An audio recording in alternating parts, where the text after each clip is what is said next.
Hello दोस्तों। मैं आपसे Akshay Kapoor mathematics academy platform पर आप सभी का वेलकम करता हूं। तो आज हम लेकर आए हैं आपके सामने question Rajasthan TGT Rajasthan second grade में पूछा गया है। तो क्वेश्चन लिखता हूँ मैं। क्वेश्चन क्या है? सबसे पहले एक डिटरमिनेंट दे रखी है A V C, A Q V Q and C Q. आगे लिखा हुआ है 1 + A Q, 1 + V Q and 1 + C Q, right, is equal to 0। अब देखिए इसको क्या करना है, सॉल्व करना है। एक कंडीशन दे रखी है A not equal to V not equal to C, और कुछ ऑप्शन दे रखे हैं। तो कैसे करेंगे इस क्वेश्चन को? ध्यान से देखो। इस क्वेश्चन में ये जो पार्ट लिखा हुआ है सी थर्ड कॉलम, कॉलम थर्ड में क्या दे रखा है? देखो एडिशन दे रखा है। दो दो नंबर्स का एलिमेंट समेशन दे रखा है। तो कैसे ब्रेक करेंगे इसको? दो पार्ट में ब्रेक कर देंगे, वन और सी क्यू में ब्रेक कर देंगे। इसको हम वन और वी क्यू में ब्रेक कर देंगे, बी क्यू में ब्रेक कर देंगे, और इसको हम दो पार्ट में ब्रेक कर देंगे, वन और ए क्यू। तो इसको हम अच्छे से कैसे लिखेंगे? सिंप्लाइज। इसको हम लिखेंगे दो डिटरमिनेंट में क्या कर देंगे, इसको ब्रेक कर देंगे। क्या हो जाएगा? फर्स्ट डिटरमिनेंट क्या बन जाएगी आपके सामने? A B and C, A Q B Q C Q, 1 1 1। First determinant बन गई। अब देखो जो इनको ब्रेक कर रहे हैं हम उसको दो पार्ट में लिख रहे हैं, बाकी जो है C1 और C2 इसको हम क्या डेटो एज इट इज लिखेंगे। देखो फर्स्ट डिटरमिनेंट में एज इट इज लिख दिया, सेकंड डिटरमिनेंट में भी हम क्या करेंगे? एज इट इज लिखेंगे। डिटरमिनेंट की प्रॉपर्टी होती है। अब देखो क्या ब्रेक किया है हमने? वन और ए क्यू। तो वन तो उधर लिख दिया, ए क्यू यहाँ लिख दिया, उधर वन लिख दिया, यहाँ बी क्यू लिख दिया, उधर क्या लिख दिया? वन, और यहाँ क्या लिख दिया? Equal to 0। हमने क्या कर दिया? दो पार्ट में क्या कर दिया? इसको ब्रेक कर दिया। इट मीन्स दो डिटरमिनेंट में क्या कर दिया हमने? इस डिटरमिनेंट को ब्रेक कर दिया। तो अब ब्रेक हो गया, अब इजीली सॉल्व हो जाएगा। अब सेकंड वाली डिटरमिनेंट को देखो। सेकंड कॉलम क्या लिखा हुआ है? A Q V Q C Q. और थर्ड कॉलम में क्या लिखा हुआ है? A Q B Q C Q. और डिटरमिनेंट की प्रॉपर्टी होती है, क्या प्रॉपर्टी होती है? कि जब दो रोज, कोई भी दो रोज या फिर कोई भी दो कॉलम के सभी एलिमेंट्स आइडेंटिकल हो, सेम हो, तो उस डिटरमिनेंट की वैल्यू क्या आती है? 0। तो ये क्या डिटरमिनेंट में क्या है? C1 C2 और C3 कॉलम के सभी एलिमेंट क्या है? आइडेंटिकल, सब सेम है। तो उस डिटरमिनेंट की वैल्यू क्या हो जाएगी? 0। तो हम क्या लिख देंगे? तो इस डिटरमिनेंट को एज इट इज उतार लो। A B C, A Q V Q C Q, 1 1 1। और ये क्या हो जाएगा? प्लस इसकी वैल्यू क्या हो गई? 0, इक्वल टू 0, राइट। अब हमें क्या करना है? ओवरऑल क्या करना है? इस डिटरमिनेंट को सॉल्व करना है, टारगेट करना है इस डिटरमिनेंट को। इसको हमने सॉल्व कर लिया, हमारा क्या आ जाएगा? आंसर आ जाएगा। इसको सॉल्व करने की कोशिश करते हैं। A Q B Q C Q, और ये क्या जाएगा? 1 1 1 इक्वल टू 0। अब देखो सबसे पहले हम क्या करते हैं? ये कौन सा कॉलम है? First column. ये सेकंड कॉलम, और ये कौन सा? Third column. इस थर्ड कॉलम को सबसे पहले क्या फॉर्म बनाते हैं? फर्स्ट कॉलम की तरफ लाते हैं। क्या ऑपरेशन लगाएंगे हम? C1 को C3 से क्या कर रहे हैं? हम इंटरचेंज कर रहे हैं। इसका मतलब होता है C1 को C3 से इंटरचेंज कर रहे हैं। इसका मतलब ये होता है इंटरचेंज, राइट। और C1 को तो हम C3 से कर देंगे, मतलब C3 यहाँ आ जाएगा और C1 यहाँ आ जाएगा, राइट। अब तो अब ध्यान से देखना, ये C2 है, ये C1 है। अब हम क्या करेंगे? C2 को C1 से चेंज कर देंगे, राइट। इट मीन्स मतलब कि सबसे पहले मैं एक एक को चेंज करता हूँ, नहीं तो कंफ्यूजन हो जाएगा। C1 और C3 को क्या कर रहे हैं? इंटरचेंज कर रहे हैं। तो इंटरचेंज करते हैं तो क्या हो जाएगा? यहाँ हो जाएगा 1 1 1। तो यहाँ हो जाएगा ए क्यू, लिटो लिख दो इसको, बी क्यू एंड यहाँ सी क्यू, लिख दो A V and C equal to 0। एक चीज आपने पढ़ी होगी ट्रीटमेंट की प्रॉपर्टी में, जब दो कोई भी दो कॉलम है, दोनों को इंटरचेंज करते हैं तो क्या आता है? वैल्यू माइनस साइन के साथ आता है। तो ये माइनस साइन के साथ आएगा, ये माइनस इधर की तरफ जाएगा, 0 अपॉन -1 बनेगा। इट मीन्स क्या हो जाएगा? 0। RHS की तरफ जाएगा तो ये बन जाएगा। तो हम इसको क्या लिख देंगे? तो 1 1 1 A Q B Q and C Q, A V और सी इक्वल टू 0। तभी एल RHS की तरफ गया है ये -1, तो क्या बन गया? 0। अब हमें सिंप्लीफाई करना है। तो देखो ये क्या है हमारा? C2, और ये क्या है हमारा? C3, right. अब हमें क्या करना पड़ेगा? C2 और C3 इसको आपस में क्या कर दो? इंटरचेंज कर दो। क्यों कर दो? जिससे कि कॉम्प्लेक्सिटी ना हो, राइट। तो हम क्या कर रहे हैं, देखो 1 1 1। अब देखो ये हो जाएगा ए बी एंड सी, ये क्या हो जाएगा A Q B Q and C Q equal to 0। Interchange करें तो क्या आएगा, माइनस साइन। माइनस कहाँ आ जाएगा, आर से सीधा 0 पर -1 बनेगा। तो बताऊँ पहले 1 1 1, यहाँ हो जाएगा ए बी सी, ये हो जाएगा A Q B Q and C Q equal to 0। यहाँ क्या हुआ, 0। इंटरनली प्रोसेस क्या हो रही है, 0 पर -1 हो रहा है इक्वल टू 0। ये इंटरनली प्रोसेस, राइट, कैसे इंटरनली काम हो रहा है। अब देखो इस डिटरमिनेंट को हमें क्या करना है, सॉल्व करना, हमारा क्या जाएगा आंसर होगा। देखो ये रो 1 है, ये रो 2 है, और ये रो 3। अब देखो, जब भी डिटरमिनेंट में 1 1 दिख जाए तो हमें क्या क्या कोशिश करनी होगी, क्या ट्राई करना होता है कि उन 1 को किस में कन्वर्ट किया जाए, 0 में। 0 में जितनी ज्यादा कन्वर्जन होगा उतना ही हमारे पास क्या होगा, डिटरमिनेंट इजी हो जाएगा सॉल्व करने में। तो देखो ये R2 लिखा है, ये R3 लिखा है। R2 की जगह हम क्या बना दें, 0 बना दें, R3 की जगह हम क्या बना दें, 0 बना दें। फिर हम क्या करेंगे, C1 का हम क्या कर लेंगे, एक्सपेंशन कर लेंगे। तो ये देखो फिर उससे क्या फायदा होगा, ये वाली टर्म और ये वाली टर्म दोनों क्या हो जाएंगे, 0 हो जाएंगे। तो हमें क्या करना पड़ेगा, यही सॉल्व करना पड़ेगा। तो हम क्या करते हैं, इन दोनों को, इस 1 को और इस 1 को 0 बनाने के लिए हम क्या करते हैं, R2 -R1 कर देते हैं, और ये चेंज किस में कर रहे हैं, R2 में। और दूसरा ऑप्शन क्या लगाते हैं, R3 -R1 कर देते हैं। ये ऑपरेशन हम किसको लगा रहे हैं, R3। ये दो ऑपरेशन लगाते हैं।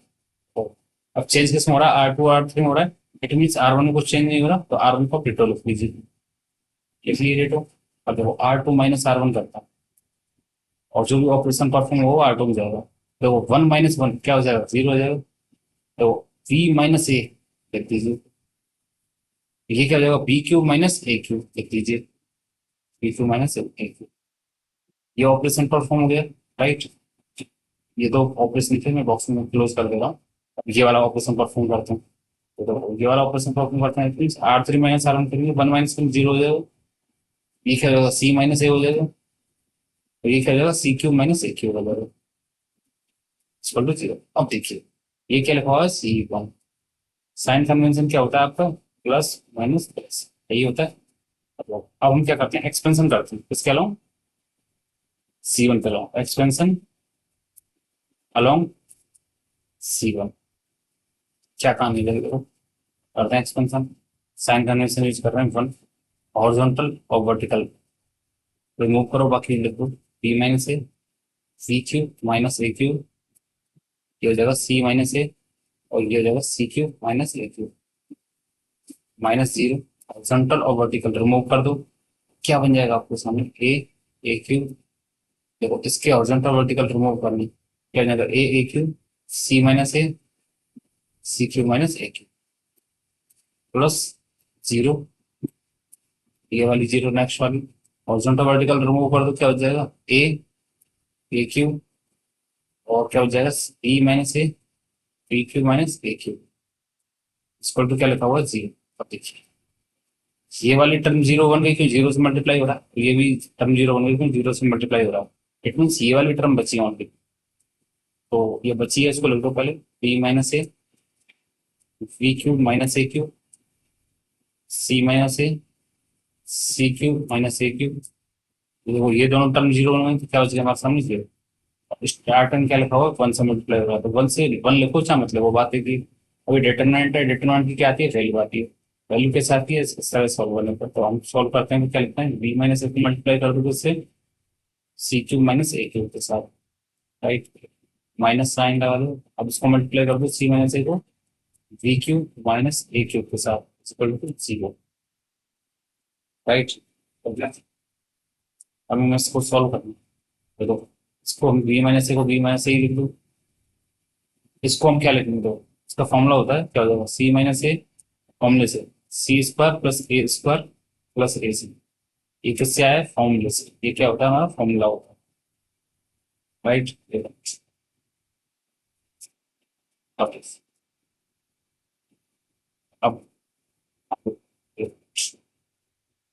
माइनस C - A, तो फॉर्मूले से ये क्या हो जाएगा, B - A हो जाएगा, और आगे क्या हो जाएगा, B² plus A square plus A B हो जाएगा इक्वल टू 0, राइट। इसमें और इसमें क्या कॉमन आ रहा है, देखो बी माइनस ए और सी माइनस ए कॉमन दिख रहा है दोनों को, तो कॉमन ले लो। कॉमन का मतलब होता है डिवीजन करना। कॉमन लेंगे, अब देखो कॉमन लेने का मतलब है डिवीजन करना। इस पूरे टर्म में जो कॉमन लिया उसे डिवीजन करेंगे, क्या बच जाएगा आपके सामने, सी square plus A square plus A सी, बच गया। माइनस साइन, तो पूरे इस पूरे में करेंगे तो ये इससे डिवाइड करेंगे, कॉमन कॉमन लेने का मतलब होता है डिवाइड करना। क्या बच जाएगा आपके सामने इसमें, V square plus A square plus A V और ब्रैकेट क्लोज इक्वल टू 0। अब क्या हो जाएगा, अब क्या करते हैं, सिंप्लीफाई करते हैं इसको। तो ये क्या बन जाएगा, सी माइनस ए, और ये हो जाएगा, पहले सबसे पहले माइनस को रिमूव करते हैं, मतलब कि माइनस ब्रैकेट को ओपन करते हैं। तो ये हो जाएगा C square plus A square plus A C minus B square minus A square minus A equal to 0, right. अब देखिए जो जो कैंसिल आउट हो रहा है उसको क्या कर दो आप, कैंसिल आउट कर दो, क्या कर दो, कैंसिल आउट कर दो। तो क्या लिखा होगा, सी square plus A square plus A C minus B square minus A square minus का ए इक्वल टू 0। क्या कैंसिल आउट हो रहा है, देखो ए स्क्वायर से प्लस के स्क्वायर से माइनस के ए स्क्वायर, और फिर कैंसिल आउट हो रहा है इसमें, और तो कुछ नहीं हो रहा। क्या हो जाएगा, ये क्या लिख देंगे हम, बी माइनस ए, ये हो जाएगा आपका सी माइनस ए, और ये क्या हो जाएगा आपका अंदर। तो क्या बच गया आपके सामने, तो C square minus B square A B A C, right. अब देखिए अब हम क्या करने वाले, अब हम क्या करने वाले हैं, तो ए सी और ए बी माइनस सी, देखो बी ये लिखा हुआ है सी स्क्वायर, ये लिखा हुआ है बी स्क्वायर, इसको एक साइड ले लो, C square minus B square plus A C minus A B, side लिख लिया इक्वल टू 0। अब हम क्या करने वाले, ये हो जाएगा B minus A C minus ए, और क्या बन जाएगा ये हमारा, इसको आप तो लिख लीजिए सी स्क्वायर माइनस बी स्क्वायर। इसमें से आपका कुछ कॉमन आ रहा है, क्या कॉमन आ रहा है, ए कॉमन आ रहा है, ए कॉमन आ रहा है तो क्या बन जाएगा, सी माइनस बी बन जाएगा इक्वल टू 0। तो ये क्या बन गया, ए स्क्वायर माइनस बी स्क्वायर फॉर्मूले से ओपन करते हैं तो क्या बन जाएगा ये हमारा, हो जाएगा बी माइनस ए, ये हो जाएगा सी माइनस ए, इसको हम ओपन करते हैं तो क्या बन जाएगा, सी प्लस बी और सी माइनस बी प्लस ए इंटू सी माइनस ए। देखो दोनों में से क्या कॉमन आ रहा है, इसमें से और इसमें से, सी माइनस बी कॉमन आ रहा है, सी माइनस बी कॉमन क्या आ रहा है, सी माइनस बी कॉमन आ रहा है, बाहर ले लो। कॉमन लेने का मतलब होता है डिवाइड करना, तो इसको करते हैं डिवाइड, तो क्या बच जाएगा यहाँ, सी प्लस बी बच जाएगा, और यहाँ क्या बच जाएगा, तो प्लस ए बच जाएगा, राइट, इक्वल टू 0।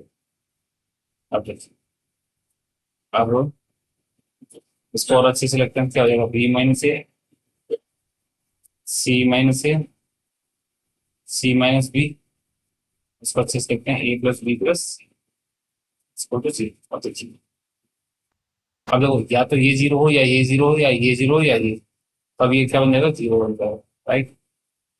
तो मैं लिख देता हूँ, तो बी माइनस ए ये 0 हो सकता है, तब ये क्या बन जाएगा, और पूरी टर्म क्या बन जाएगी, 0 हो जाएगी, राइट। या फिर सी माइनस ए 0 हो जाए, तब भी पूरी टर्म क्या बन जाएगी हमारी, 0 हो जाएगी। सी माइनस बी इक्वल टू 0 हो जाए तो भी पूरी टर्म क्या बन जाएगी, 0 हो जाएगी। या फिर A plus B plus C equal to 0 हो जाए, तब भी क्या बन जाएगी हमारी टर्म, 0 बन जाएगी। अब हम क्या करते हैं, ऑप्शन चेक करते हैं, क्या ऑप्शन, एक बार ऑप्शन लेते हैं। अब कुछ इस तरह से दे देता है, A plus B plus C equal to 0 plus B equal to C, ये इस तरह से। ये देखो हमारा कौन सा ऑप्शन आ रहा है, तो उस हिसाब से हम देखें हमारा क्या आ रहा है, A plus B plus C equal to 0, ये फोर्थ ऑप्शन, मतलब ये जो है फोर्थ नंबर पे ये जो लिखा हुआ है, ये A plus B plus C equal to 0, ये आ रहा है। अब इसको चेक करते हैं कौन सा नंबर पर है, सेकंड नंबर पर तो है नहीं, थर्ड नंबर पर भी नहीं है, फोर्थ नंबर पर भी नहीं, तो फर्स्ट नंबर पर क्या है, A plus B plus C equal to 0, यही हमारा क्या हो जाएगा, आंसर हो जाएगा। ये आंसर हो जाएगा, आंसर से क्या हो जाएगा, पार्ट हो जाएगा, और बाकी सभी आंसर के पार्ट नहीं। तो ये था क्वेश्चन। आपको यदि ये क्वेश्चन बहुत ही अच्छे से क्लियर हुआ हो, समझ में आया हो, तो आप कमेंट बॉक्स में ज़रूर बताइए। और हमसे जुड़ने के लिए वीडियो के डिस्क्रिप्शन में अपने फेसबुक, इंस्टाग्राम, टेलीग्राम, सभी सोशल मीडिया प्लेटफॉर्म यूज करते हैं, उसके लिंक भी शेयर करते हैं, तो आप हमसे वहाँ कांटेक्ट कर सकते हैं। तो मिलते हैं नेक्स्ट वीडियो में। तो इस तरह की यदि आपको वीडियो पसंद आई है, अच्छा, और आगे भी इस तरह की वीडियो आप देखना चाहते हैं, तो चैनल को लाइक शेयर सब्सक्राइब कमेंट जरूर करें।